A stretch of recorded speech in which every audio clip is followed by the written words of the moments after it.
नमस्कार मित्र हो, मी गार्गी. माझ्या शब्दनिरंतराच्या प्रवासात तुम्हा सर्वांचं मनापासून स्वागत. चिदंपल्ली सरांनी लिहिलेल्या नवे गाव बांधचे दिवस या पुस्तकाचा परिचय मी आपल्याला करून दिला होता. आज त्याच पुस्तकातील एक छानसा लेख आपण सोबत अभ्यासू. झरे. सर लिहितात, नागपूर शहरात मी फारसा रमू शकलो नाही. 3-4 दिवस नागपुरात राहिलो की मला जंगलाची आठवण येताच मी नवेगाव बांधचा रस्ता धरी.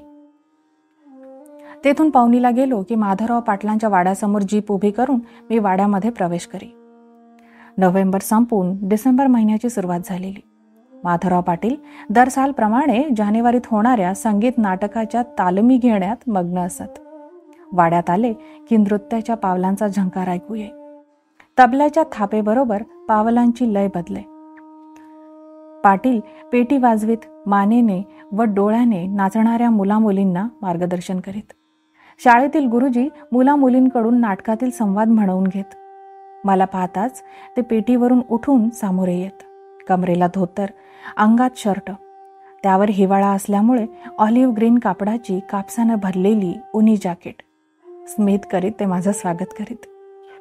पवनीला बाहेरून सतत पायी पाहुणे येत असत. नवेगाव बांधला आलेल्या पर्यटकांना वृत्तपत्र, मासिकं वाचून त्यांची ओळख झालेली असे. अशी सारी मंडळी पवनीला जाऊन पाटलांची भेट घेत, त्यांच्याशी गप्पा गोष्टी करीत. पाटील त्यांचं चहा, पाणी, फळं देऊन स्वागत करीत. कधी कधी आमदार, खासदार व मंत्री महोदय हे देखील त्यांना भेटायला जात. त्यांचंही ते तसंच स्वागत करीत.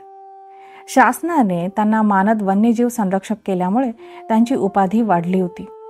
निसर्ग मंडळ, पक्षीमित्र मंडळ, वन्यजीव निधीचे सभासद, तर कधी गिर्यारोहण करणारी मंडळी पाटलांची अगत्याने भेट घेतल्याशिवाय परत जात नसत. अनेक जण त्यांना जंगलात भटकायला येण्याचा आग्रह करीत, परंतु ते त्यांच्याबरोबर जात नसत. ते काम त्यांचे पुत्र श्री नारायणराव पाटील करीत असत. मी एकदा त्यांना म्हणालो, पाटील त्यांच्याबरोबर जात जा ना, त्यांना आनंद वाटेल. त्यावर पाटील म्हणाले, अजी या लोकांनी जंगलाबद्दल अजिबात प्रेम नसतं. जंगलात गेलं की मोठ्या मोठ्याने गप्पा मारतात, वाद घालतात. आवळ्यांच्या झाडाकडे पाहिले की त्यांच्या तोंडाला पाणी सुटतं. बंदरं पाहिली की त्यांच्याकडे पाहत बोलत राहतात. त्यांना वानरं आणि माकडांमधील फरक देखील कळत नाही. मी त्यांना समजावून सांगतो, काळ्या तोंडाची ती वानरं, लाल तोंडाची ती माकडं. असं काही सांगायला गेलं की ते आम्हाला माहिती आहे असं म्हणतात. कारण ते कुठंतरी त्यांनी वाचलेलं असतं. त्यातील मर्म मात्र जाणून घेण्याची त्यांची अजिबात इच्छा नसते. ते पाहण्याचीही इच्छा नसते. लवकरच थकतातही. कुठल्याही पाणझरीतलं पाणी घटाघट पितात. मग राहिलेल्या दिवसात खोकला, पडसं व सर्दीची बिमारी होऊन परत निघून जातात. खरं आहे पाटील, परंतु यातूनच आपणाला काही अभ्यासू माणसं मिळतीलही, मी म्हणालो. त्यावर पाटील लगेच स्मित करीत म्हणाले, नाही जी, जंगली जनावरांच्या अभ्यासाला ही माणसं योग्य नाहीत. त्यांना संस्था स्थापायच्या असतात. स्वतःला प्रसिद्धी हवी असते, सत्ता हवी असते. मला त्यांच्याबरोबर जमत नाही. ते पुढे म्हणाले, जे काही त्यांना नवीन सांगावं वाटतं, पण त्यात अधिक खोलात जाण्याची त्यांची इच्छा देखील नसते, तयारी नसते. म्हणूनच पाटील कुणा वनाधिकाऱ्यासोबतही जंगलात फिरायला जात नाहीत. त्यामुळे माझे सहकारी वनाधिकारी म्हणत, पाटील फक्त तुमच्याबरोबर जंगलात भटकायला आनंदाने येतात. अशा त्यांच्या टोमण्याकडे मी दुर्लक्ष करीत असे. आजही ते माझ्याबरोबर जंगलात यायला लगेचच तयार झाले. पवनीपासून चुटियापर्यंत आम्ही जीपने गेलो. चुटियाच्या मंगरू गोंडाच्या घरासमोर जीप उभी केली. मंगरूच्या घरातली कुत्री भुंकत बाहेर आली. तसा मंगरू अंगणाबाहेर आला. पाटील आणि मी त्याच्या घरच्या अंगणात आलो. मंगरू हसत सामोरा आला. त्याच्या काळ्या चेहऱ्यावरील शुभ्र दात चमकले. उंच, डोक्यावर कुरळे केस, कानात सोन्याचे कुंडल, अंगात मळकट धोतर व गळपट्टीची खमीस. अंगणातील मांडवात चारपाईवर चादर अंथरलेली. एका मोडक्या खुर्चीवर उघडा बंब, काळा वेडसर माणूस बसला होता. चारपाईवर आम्ही बसलो. मंगरू मांडवाच्या खांबाला टेकून उभा होता. समोरचा माणूस उगीचच बोचऱ्या तोंडाने आमच्याकडे पाहून हसत होता. मला वाटलं तो वेडा असावा. मी मंगरूला विचारलं, हा कोण? माझा भाऊजी, मंगरू म्हणाला. काय झालंय त्याला? अंगावरून वारं गेलंय, लखवा मारलाय. पाटलासमोर कसं बसावं म्हणून तो उभा राहण्याचा प्रयत्न करीत होता. मोठ्या प्रयत्नाने तो उभा राहिला. त्याच्या साऱ्या शरीराला थरथरी सुटली. तो खाली कोसळेल की काय असं वाटलं. म्हणून पाटलांनी स्वतः उठून त्याला सावरून पुन्हा खुर्चीत बसवीत त्याला विचारलं, आसाराम ना तू? होय जी. नंतर पाटील माझ्याकडे पाहत म्हणाले, हा तिकडे गावची गुरं राखायचा. सदा सर्व काळ जंगलातच राहायचा. रानात जे लहान सहान जनावर पाखरू सापडेल त्याच्यावर तो गुजराण करायचा. मी त्याला अनेकदा जंगलात भटकताना पाहिलंय. आता त्याची रया गेली. असं काय झालं? मी विचारलं. तो उन्हाळ्यात पाणझरीवर चुवा मांडून भर उन्हाच्या कारात व सायंकाळी पाखरं पकडायचा. मी विचारलं, चुवा मांडून म्हणजे कसं? पाटील त्यावर सांगू लागले, तुम्हास माहिती आहेच, उन्हाळ्यात जंगलामध्ये पाणझरीशिवाय दुसरीकडे थेंबर देखील पाणी असत नाही. अशा वेळी ती पाणझरी खाकऱ्या फांद्या टाकून बुजून टाकायची आणि झरीच्या खाली थोड्या अंतरावर वाळू खोदून नवीन झरी करायची. पाखरं तान्हेने झरीवर येतात. झरी खाकऱ्यांनी झाकल्यामुळे पाखरांना त्यातलं पाणी पिता येत नाही. जवळच त्यांना नितळ पाण्याचा झरा दिसतो.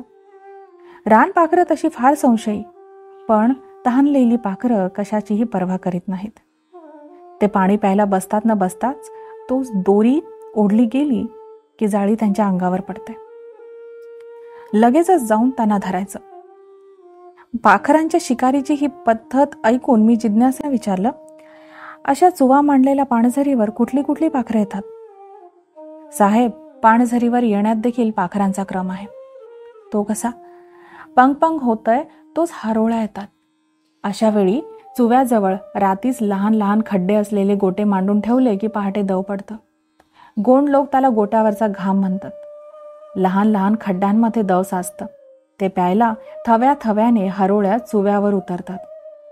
हातातली दोरी ओढली की त्यात 5-6 हरोळ्या सहज गावतात. नंतर कुठलीही पाखरं सकाळी झरीवर येत नाहीत. मध्याह्न झाली की लालबुडे, बुलबुल, सातभाई, फुलसुंगी, पुकपुके व वाढई इत्यादी पाखरं येतात. तर दुपारी 4च्या सुमाराला कुंभार कुकडी, भृंगराज, हळदू, टाटास व धनचिड्या येतात. दिवस बुडाला आणि अंधारू लागलं की मोरघारी, ससाणे, घुबडं, रातवे चोव्यावर उतरू लागतात. सांजेला येणारी पाखरं मोठी हुशार असतात. एखाद्या रानकेळीचं मोठं पान खाली पडावं तशी ती हळूच झरीपासून दूरवर उतरतात.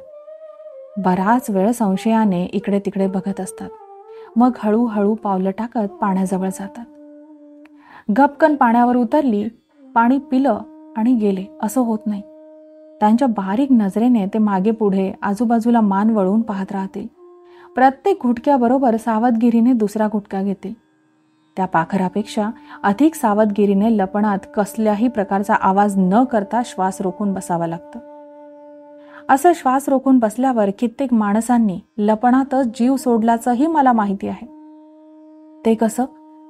मी विचारल्यावर ते म्हणाले, कित्येकदा सांजेला बिबट्या किंवा अस्वल तहान लागून चुव्याजवळ येतं. मग अशा वेळी लपणात बसलेल्या माणसांचा श्वास रोखल्यामुळे जीवही जातो. फार वर्षांपूर्वी काळ्या पहाडात असाच सायंकाळी अस्वलाच्या शिकारीला मी गेलो होतो. मचाणीवर सावजाची वाट पाहत बसलो. सोबतीला रामकृष्ण नावाचा नातलग होता. गंमत म्हणून आलेला हा माणूस अतिशय भित्रा होता. पाटील पुढे सांगू लागले, इतक्यात एक अस्वल समोरून हू हू करीत आलं. मी रामकृष्णाला हाताने खुणावून त्याच्या हातातील टॉर्चचा प्रकाश अस्वलावर फेक म्हणजे मी गोळी घालतो असं सुचवलं, परंतु अस्वलाला पाहताच त्याची बोबडी वळली आणि वाचा गेली. त्याने श्वास रोखला, इतका की तो मरेल की काय म्हणून मला भीती वाटली. मी मनात म्हटलं, अस्वल गेलं तर गेलं, पण हा सोबती गेला तर मोठी आफत होईल. पहाट झाली तरी तो शुद्धीवर येईना. अजूनही तो बेशुद्ध होता. एका खांद्याला बंदूक व दुसऱ्या खांद्याला रामकृष्णाला घालून काळा पहाड उतरून पगपग झालं तेव्हा चुटियाला आणलं. मंगरूचा बाप दल्लूच्या मदतीने बैलबंडीत घालून त्याला पवनीत आणला. पुढे काय झालं? अरे पुढे काय, तो 15 दिवस शुद्धीवर आला नाही. अशी एकेकाची तऱ्हा. तर मी काय सांगत होतो? मोरघारी, गरुड, बहिरी ससाणे व घुबडं हे शिकारी पक्षी पकडणं मोठं कठीण. चुवा जाळीत सापडल्यावर ते विलक्षण अशी धडपड करतात. कित्येकदा जाळं तोडून निघूनही जातात. म्हणून असे पक्षी जाळ्यात सापडले की त्यांना काठीने ठार केलं जातं. पाटील पुढे सांगत होते, अशी पाखरं खाऊन त्यांच्या उष्ण मांसाने मंगरूचा बाप दल्लू याला लखवा मारला. नंतर त्याच्या दोन्ही मुलांना लखवा मारला. एक जण वर्षभरापूर्वीच या बिमारीने गेला. आता आसारामाची तीच गत आहे.